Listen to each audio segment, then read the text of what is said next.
ಕಳವು ಮಾಡಿದ ಹಣದೊಂದಿಗೆ ತಮ್ಮ ಗರ್ಲ್ ಫ್ರೆಂಡ್ಗಳನ್ನ ಮಹಾಕುಂಭಮೇಳಕ್ಕೆ ಕರೆದೊಯ್ದಂತಹ ಪುಂಡರಿಬ್ಬರು ಇದೀಗ ಪೊಲೀಸರ ಬಲೆಗೆ ಬಿದ್ದಿದ್ದಾರೆ. ಕುಂಭಮೇಳ ಪ್ರವಾಸ ಮುಗಿಸಿ ಪ್ರಯಾಗ್ರಾಜ್ಗೆ ವಾಪಸ್ ಆಗ್ತಾ ಇದ್ದಂತೆಯೇ ಮಧ್ಯಪ್ರದೇಶದ ಇಂದೋರ್ನ ಈ ಇಬ್ಬರು ಕಳ್ಳರನ್ನ ಪೊಲೀಸರು ಬಂಧಿಸಿದ್ದಾರೆ. ಜೊತೆಗೆ ಅವರ ಬಳಿ ಇದ್ದಂತಹ 4 ಲಕ್ಷ ರೂಪಾಯಿಯ ನಗದು ಮತ್ತು ಚಿನ್ನಾಭರಣ ಸೇರಿದಂತೆ ಕಳವು ಮಾಡಿದಂತಹ ಹಲವು ಸಾಮಗ್ರಿಗಳನ್ನು ವಶಕ್ಕೆ ಪಡೆದಿದ್ದಾರೆ. ಬಂಧಿತರನ್ನ ಅಜಯ್ ಶುಕ್ಲಾ ಮತ್ತು ಸಂತೋಷ್ ಕೋರಿ ಎಂದು ಗುರುತಿಸಲಾಗಿದೆ. ಇವರ ವಿರುದ್ಧ ಇಂದೋರ್ನಲ್ಲಿ 15 ಕಳ್ಳತನ ಪ್ರಕರಣಗಳು ಈಗಾಗಲೇ ದಾಖಲಾಗಿದೆ. ಕಳೆದ 15 ದಿನಗಳಲ್ಲಿ ಇಂದೋರ್ನ ದ್ವಾರಕಾಪುರಿಯಲ್ಲಿ ಭಾರಿ ಸಂಖ್ಯೆಯಲ್ಲಿ ದರೋಡೆ ಘಟನೆಗಳು ನಡೆದಿದ್ವು. ಈ ಪ್ರದೇಶದ 4 ಮನೆಗಳಲ್ಲಿ ಕಳ್ಳತನ ಆಗಿರುವಂತಹ ಬಗ್ಗೆ ಪೊಲೀಸರಿಗೆ ದೂರು ಬಂದಿತ್ತು. ಅದರ ಆಧಾರದಲ್ಲಿ ಪೊಲೀಸರು ಆರೋಪಿಗಳ ಪತ್ತೆಗೆ ತನಿಖೆ ಪ್ರಾರಂಭ ಮಾಡಿದ್ರು.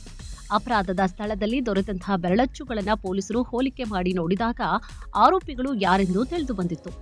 ಅವರ ಮೊಬೈಲ್ ಫೋನ್ಗಳನ್ನು ಟ್ರ್ಯಾಕ್ ಮಾಡಿದಾಗ ಇಬ್ಬರು ಕಳ್ಳರು ಕೂಡ ಪ್ರಯಾಗ್ರಾಜ್ನಲ್ಲಿ ನಡೀತಾ ಇರುವಂತಹ ಮಹಾಕುಂಭಮೇಳಕ್ಕೆ ತೆರಳಿರುವಂತಹ ವಿಚಾರ ಗೊತ್ತಾಯಿತು.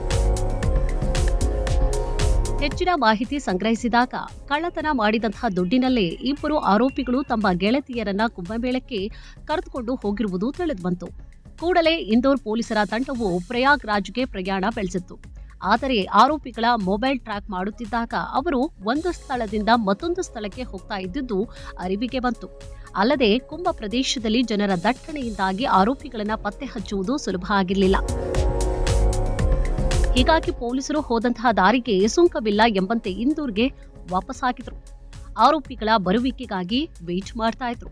ಅದರಂತೆ ಇದೀಗ ಆರೋಪಿಗಳಿಬ್ಬರು ಕುಂಭಮೇಳ ಮುಗಿಸಿ ತಮ್ಮ ತಮ್ಮ ಗರ್ಲ್ ಫ್ರೆಂಡ್ಗಳೊಂದಿಗೆ ಇಂದೋರ್ಗೆ ಮರಳ್ತಾ ಇದ್ದಂತೆ ಅವರನ್ನ ಬಂಧಿಸಲಾಯಿತು. ಇಬ್ಬರ ವಿರುದ್ಧವೂ 15ಕ್ಕೂ ಹೆಚ್ಚು ಕಳ್ಳತನ ಪ್ರಕರಣಗಳು ದಾಖಲಾಗಿವೆ ಎಂದು ಡಿಸಿಪಿ ರಿಷಿಕೇಶ್ ಮೀನಾ ತಿಳಿಸಿದ್ದಾರೆ. ವಿಚಾರಣೆಯ ಸಮಯದಲ್ಲಿ ಐಷಾರಾಮಿ ಜೀವನಕ್ಕಾಗಿ ಹಣದ ಅಗತ್ಯತೆ ಇದ್ದುದರಿಂದಾಗಿ ದ್ವಾರಕಾಪುರಿಯಲ್ಲಿ ಕಳ್ಳತನ ಮಾಡಿರುವುದಾಗಿ ಅವರು ಒಪ್ಪಿಕೊಂಡಿದ್ದಾರೆ. ಕದ್ದ ಹೆಚ್ಚಿನ ಹಣವನ್ನ ಅವರು ಮಹಾಕುಂಭ ಯಾತ್ರೆ ಸೇರಿದಂತೆ ತಮ್ಮ ಗೆಳತಿಯರಿಗಾಗಿ ಖರ್ಚು ಮಾಡಿದ್ದಾಗಿ ಬಾಯ್ಬಿಟ್ಟಿದ್ದಾರೆ ಎಂದು ರಿಷಿಕೇಶ್ ತಿಳಿಸಿದ್ದಾರೆ. ದ್ವಾರಕಾಪುರಿಯ 4 ಮನೆಗಳಿಂದ 7 ಲಕ್ಷ ರೂಪಾಯಿಗಿಂತ ಹೆಚ್ಚು ಮೌಲ್ಯದ ವಸ್ತುಗಳನ್ನು ದರೋಡೆ ಮಾಡಲಾಗಿದೆ. ಈಗ 4 ಲಕ್ಷ ರೂಪಾಯಿ ಮೌಲ್ಯದ ವಸ್ತುಗಳನ್ನು ಆರೋಪಿಗಳಿಂದ ವಶಕ್ಕೆ ಪಡೆಯಲಾಗಿದ್ದು ಉಳಿದ ಮೊತ್ತವನ್ನ ಇನ್ನಷ್ಟೇ ವಸೂಲಿ ಮಾಡಬೇಕಾಗಿದೆ ಎಂದು ಅವರು ಹೇಳಿದ್ದಾರೆ.